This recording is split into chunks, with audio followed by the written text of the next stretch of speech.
আপনি কি জানেন আজ থেকে প্রায় ১,৫০০ বছর আগে আমাদের ভারতীয় এক বিজ্ঞানীর বলা কিছু কথা নাসার বিজ্ঞানীরা আজও মনে রাখে?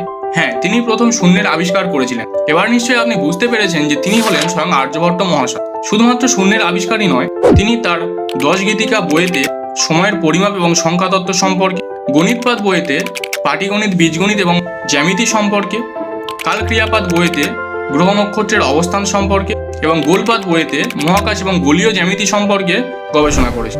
পাইয়ের মান 3.1416, এটি তিনি প্রথম প্রায় নির্ভুলভাবে গণনা করেছিলেন। প্রথম তিনি সাইন এবং কোসাইনের ধারণা প্রবর্তন করেন। এছাড়াও আহ্নিক গতি, গ্রহণ তত্ত্ব, বছরের দৈর্ঘ্য, ইনডিটারমিনেট ইকুয়েশন সমাধানের ধারণা তিনি প্রথম প্রদান করেছিলেন। অতএব বলা বাহুল্য যে গোটা বিশ্ব যখন বিজ্ঞান কি এ বিষয়ে কোনো ধারণাই ছিল না, তখন তিনি বিজ্ঞান রচনা করেছিলেন। আর তাই ভারতের এই মহান বিজ্ঞানীর সম্মানে 1975 খ্রিস্টাব্দে ভারতের প্রথম কৃত্রিম উপগ্রহের নাম রাখা হয়েছিল আর্যভট্ট।